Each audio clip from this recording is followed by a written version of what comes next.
Bonjour, nous avançons encore et encore dans notre lecture du livre des Nombres. Nous sommes arrivés au chapitre 15 et voilà qu'à nouveau, on revient aux prescriptions sacerdotales concernant la vie cultuelle. Non seulement ça, mais on est un petit peu surpris d'entendre Hachem reprendre au verset 2 un discours qu'on aurait cru obsolète depuis le refus du peuple d'entrer en terre promise. Quand vous serez entrés dans la terre où vous habiterez et que je vous donne. Ah bon? Mais ils viennent juste de dire qu'ils n'en voulaient pas, qu'ils avaient peur, et c'est précisément pour ça qu'ils retournent dans le désert. Alors les grands universitaires s'en sortent en disant qu'on a là une autre tradition, qu'il ne faut pas lire ces chapitres comme s'ils étaient chronologiques, etc., d'accord ? D'ailleurs, on vient juste de le dire, on est dans une tradition d'écriture sacerdotale, sauf que ces textes sont tout de même donnés à lire chronologiquement, qu'on le veuille ou non. Et une vraie lecture de la Torah ne consiste pas à botter en touche en invoquant la stylistique, mais à s'attacher à trouver le sens de ce qui surprend. Parce que si ça nous surprend, si ça nous choque, c'est toujours le signe qu'il faut précisément s'arrêter sur ce passage. D'une certaine manière, vous voyez, les aspérités du texte biblique sont voulues. Comme si Hachem nous disait de manière voilée, fais attention là. Qu'est-ce qui se passe là en profondeur? Arrête ta course pour arriver à la fin du livre. Ça n'est pas un roman, c'est une course au trésor avec des balises, des indices, des épreuves à franchir. Donc, si le texte nous donne l'impression de revenir en arrière et de ne pas être à sa place dans une logique rationnelle, c'est qu'il y a une chose ou l'autre sur laquelle la Torah veut attirer notre attention à ce moment-là du récit, ni avant, ni après. Alors, qu'est-ce que le texte nous dit? Eh bien, il nous dit que Hachem est fidèle, tout simplement. Ok, il y a eu le refus, mais encore une fois, la question n'est pas que cette génération du désert entre ou non. La question, c'est que le peuple entre dans la terre que Hachem a juré à ses pères de lui donner. Or, le peuple, ce sont toutes les générations confondues des Bnei Israël, des fils d'Israël, étendu par Jésus le Christ à toutes les générations des Bnei Abraham, des fils d'Abraham. Jusqu'à aujourd'hui. Ce que nous dit le texte, c'est que le péché n'a pas le pouvoir d'altérer la volonté divine, qui est, allez, one more time, bis repetita, la liberté de sa création en vue de la rencontre pour les noces éternelles. Tout au plus, le péché retardera-t-il l'échéance du projet divin, encore que ce retard ne soit long que pour l'homme? Vous voyez, c'est comme pour les parents d'un jeune enfant. Hein.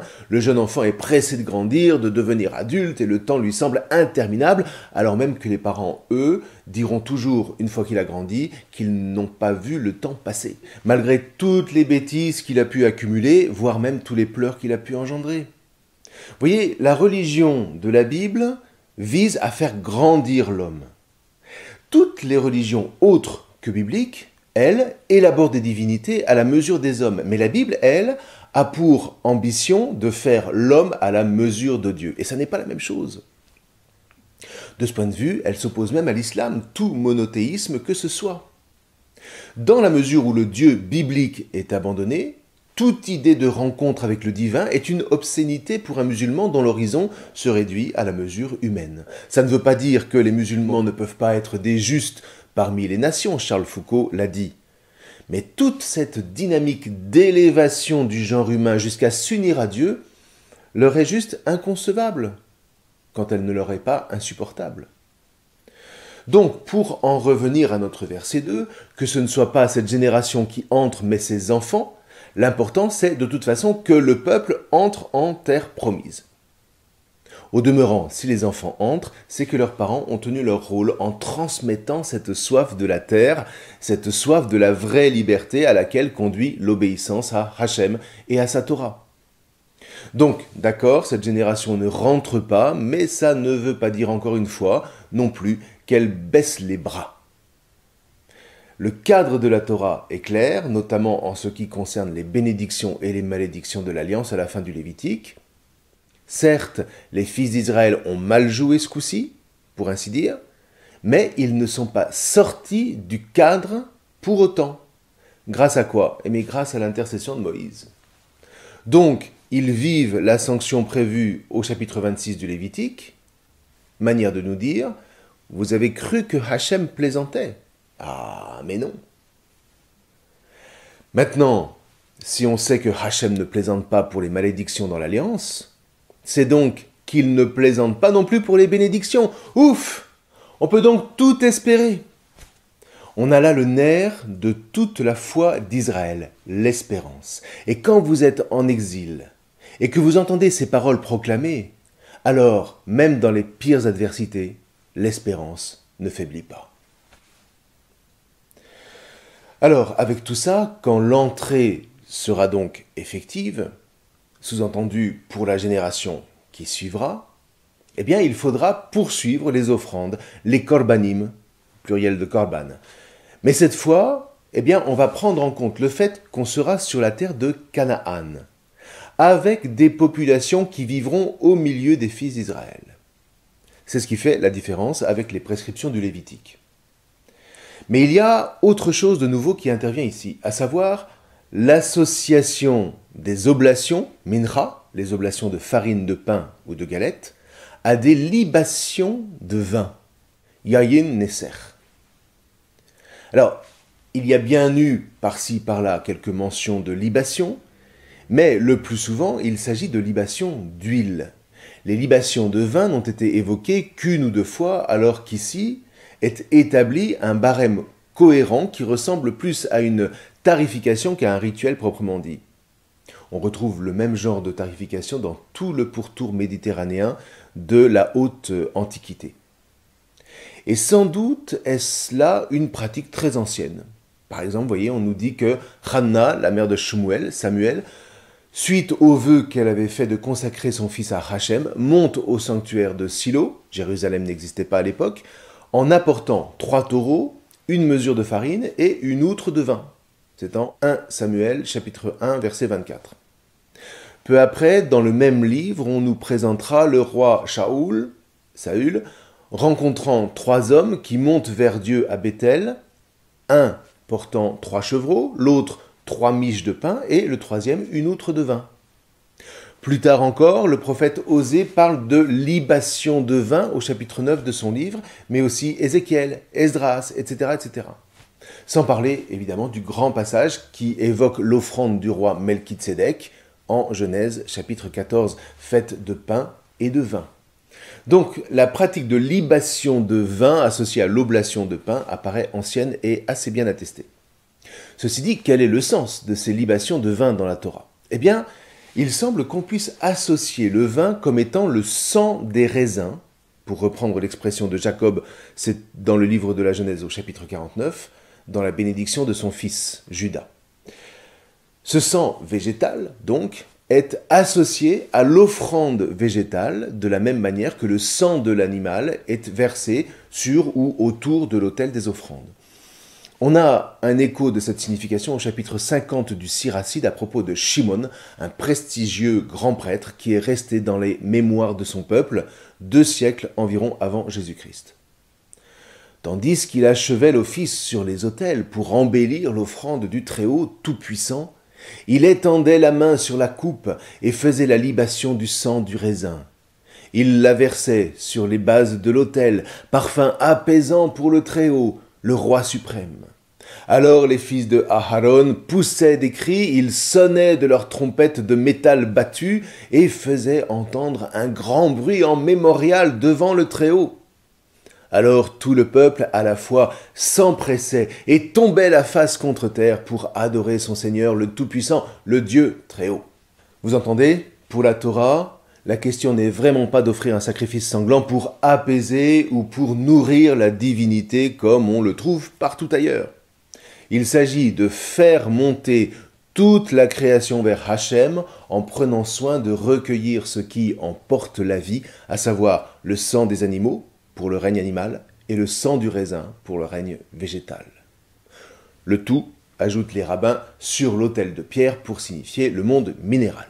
Ainsi, Vous voyez, on a les trois dimensions de la création visible, à savoir le monde minéral, le monde végétal et le monde animal, qui sont présentes pour être élevées vers Hachem en prémisse de l'union nuptiale que l'offrande symbolise. Du coup, mais on comprend beaucoup mieux l'interprétation chrétienne de la passion du Christ comme une offrande. Tous les éléments y sont, à savoir le sacrifice sanglant du Christ en croix qui verse son sang, le sang de l'agneau, sur l'autel de la croix, en montée, holocauste si vous voulez, mais aussi en offrande pour les manquements et pour les délits, comme en sacrifice de paix. Mais au moment où Jésus entre dans cette offrande de lui-même, au moment du dernier repas avec ses disciples, par quoi cette offrande va-t-elle être marquée? Par une oblation de farine sous forme de galette et par une libation de vin. De sorte que chaque fois que cette oblation est pratiquée par les chrétiens, c'est toujours en mémoire de l'élévation du Christ vers son Père, opérée dans cette offrande unique sur la croix, comme l'agneau de Dieu qui accomplit en lui tout ce que les sacrifices de la Torah visent à opérer, sans néanmoins pouvoir aller jusqu'au bout de cette signification. C'est ce que dira très clairement l'Épître aux Hébreux. Alors vous me direz, d'accord, mais le vin du dernier repas de Jésus n'est pas répandu. Certes. Sauf qu'il se trouve que dans l'Antiquité, tout le vin des libations ne l'était pas non plus. Le fait d'avoir été versé en faisait une sorte de vin consacré, pour ainsi dire, qu'on ne pouvait donc pas boire comme n'importe quel autre vin. Encore que dans l'Antiquité, la chose n'a pas dû être si facilement réglementée, puisque le mot libation en est venu à désigner des beuveries. Mais quoi qu'il en soit, on n'est pas dans ce cas de figure avec le dernier repas du Christ. Le pain offert par Jésus peut tout à fait être compris comme un pain d'oblation et le vin comme un vin de libation, l'un et l'autre associés à l'offrande de l'agneau de Dieu, de la même manière que les oblations de farine et les libations de vin étaient associées aux offrandes du sanctuaire à l'époque du Christ. Le tout composant une seule et même offrande, celle de la création entraînée dans la dynamique d'élévation qui doit l'amener à la rencontre nuptiale avec le Créateur. Or, au cœur de cette création, les chrétiens sont appelés à vivre cette élévation de manière particulière à la suite du Christ, qui mène à son accomplissement ce que les sacrifices de la Torah portaient en germe. Aux chrétiens donc de faire de leur propre vie une libation qui les associe à l'offrande du Christ rédempteur. Alors comprenez-moi bien, l'offrande qui sauve, c'est celle du Christ seul. Elle est unique. Mais la libation que nous faisons de notre vie nous associe librement à ce sacrifice unique du Christ, et cette association, pour ainsi dire, est marquée rituellement par l'oblation de pain et la libation de vin que nous recevons du Christ en personne. Faites cela en mémoire de moi, et que nous consommons à chaque communion eucharistique. Alors, redisons-le, l'oblation et la libation du Christ ne forment qu'une seule et même offrande avec la remise de sa vie au Père sur la croix. Et c'est ça qui fait que le pain et le vin consacrés, c'est-à-dire constitués en oblation et en libation en mémoire du Christ et de son dernier repas, voilà donc ce qui fait du pain et du vin consacrés véritablement le corps et le sang de Jésus offert pour la rémission des péchés. Alors bien sûr, le repas que Jésus célèbre avec ses disciples est un repas pascal. Mais il faut savoir voir plus large dans la mesure où le rituel de la Pâque, institué à la sortie d'Égypte, n'est pas donné pour tourner simplement sur lui-même, mais pour informer, c'est-à-dire donner leur forme, leur sens profond à tous les sacrifices du Mishkan. Toutes les offrandes du Mishkan puisent leur signification et leur raison d'être dans l'événement de la sortie d'Égypte, de la montée depuis l'Égypte. Donc il est normal qu'on retrouve ces mêmes offrandes dans l'interprétation chrétienne de la Pâque du Christ. Il faut vraiment, voyez, essayer de sortir de ces interprétations unilatérales de notre Occident, omnubilées par le cloisonnement des affaires. Un événement, un seul sens. Eh bien non. En Orient, les mêmes événements peuvent en revêtir plusieurs qui s'enrichissent les uns les autres comme une dynamique de vie infiniment plus féconde que nos sèches interprétations d'archivistes.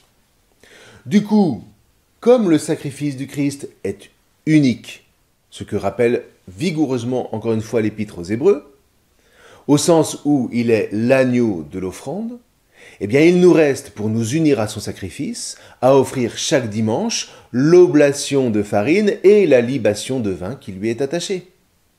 Ou pour aller plus loin, puisqu'il ne s'agit pas simplement d'offrir des offrandes extérieures, mais de nous offrir à travers elles, eh bien il nous reste à nous offrir en oblation et en libation de vin accompagnant le sacrifice de l'agneau sur l'autel de la croix, pour reprendre tout simplement ce que dit saint Paul dans l'Épître aux Colossiens. Maintenant, je trouve la joie dans les souffrances que je supporte pour vous. Ce qui reste à souffrir des épreuves du Christ dans ma propre chair, je l'accomplis dans son corps qui est l'Église. Or, comment cette offrande est-elle marquée ? Si je dois verser mon sang en libation sur le sacrifice que vous offrez à Dieu par votre foi, eh bien je m'en réjouis et je partage votre joie à tous. Et vous, de même, réjouissez-vous et partagez ma joie. C'est dans l'Épître aux Philippiens. Ou plus explicitement encore, moi, en effet, je suis déjà offert en libation. Le moment de mon départ est venu. J'ai mené le bon combat, j'ai achevé ma course, j'ai gardé la foi. Eh bien, voyez, c'est cette libation qui, associée à l'oblation de pain, forme le cœur de l'offrande eucharistique. Dit autrement, offrir le pain et le vin au cours de l'Eucharistie, c'est bel et bien nous attacher à l'unique sacrifice sanglant du Christ en croix, qui nous donne de pouvoir nous offrir avec lui dans la mesure où l'offrande de l'agneau ne serait pas complète s'il n'y avait pas cette offrande végétale que le Christ lui-même nous convoque à offrir en lien avec son sacrifice sur la croix. Vous ferez cela en mémoire de moi. Alors non pas en souvenir de moi, mais en mémorial. Un mémorial tellement efficace que ce pain et ce vin ne sont pas seulement symboliques au sens commun du terme, mais qu'ils sont unis au sacrifice du Christ, au point de ne former avec lui qu'un seul sacrifice dans la plus pure tradition de la Torah de Moïse. Le pain et le vin sont vraiment associés au corps et au sang de Jésus sur la croix, au point qu'ils sont ce corps et ce sang qui entraînent dans son offrande toute la création que nous sommes chargés de lui associer chaque dimanche, quand ce n'est pas chaque jour. Tout ça pour que l'unique sacrifice du Christ reste à jamais offert dans le monde de génération en génération, comme dans un seul peuple. Et c'est d'ailleurs comme ça que les chrétiens peuvent interpréter les versets 13 à 16 de ce chapitre 15. Nous sommes, en tant que nation, ces étrangers qui vivons avec les fils d'Israël, au sens où rien de ce qui nous est commandé de célébrer ne peut se défaire de cette racine qui nous porte comme un pied franc porte un greffon. Si la partie de la pâte, là il s'agit de l'oblation de farine, prélevée pour Dieu est sainte, toute la pâte l'est aussi. Si la racine de l'arbre est sainte, les branches le sont aussi. De ces branches, quelques-unes ont été coupées, alors que toi, olivier sauvage, c'est-à-dire les nations, tu as été greffé parmi les branches et tu as part désormais à la sève que donne la racine de l'olivier. Alors ne sois pas plein d'orgueil envers les branches. Malgré tout ton orgueil, ce n'est pas toi qui portes la racine, c'est la racine qui te porte. Et vous voyez comment le livre des Nombres est éclairant pour la foi chrétienne. Paul en était complètement imprégné. Donc, ce chapitre 15 du livre des Nombres n'est pas seulement un chapitre procédurier, sans lui, eh bien, nous passons à côté de cette dimension essentielle de l'Eucharistie qui nous unit au sacrifice de la croix et à la limite, dans l'ignorance de ses racines spirituelles, on comprend mieux pourquoi nos contemporains n'en voient plus l'utilité. Force est de nous réapproprier ces racines pour en puiser la sève et pouvoir rendre compte intelligemment de l'espérance qu'elle vivifie en nous, pour reprendre l'expression de Pierre dans sa première lettre. C'est au chapitre 3, au verset 15. Bon, voilà. Alors, tout ça est trop vite dit, mais on voit, j'espère, mieux où le Christ puise la signification de son sacrifice en l'enracinant dans tout l'ordonnancement du culte de Moïse. Il ne part pas de rien, il n'invente rien de nouveau, il rassemble tout en lui pour donner aux diverses offrandes du Premier Testament de porter leurs fruits, un fruit qui demeure au milieu des nations. Alors je vous laisse maintenant relire les versets 1 à 16 de ce chapitre 15. Nous verrons la suite la prochaine fois. Je vous remercie.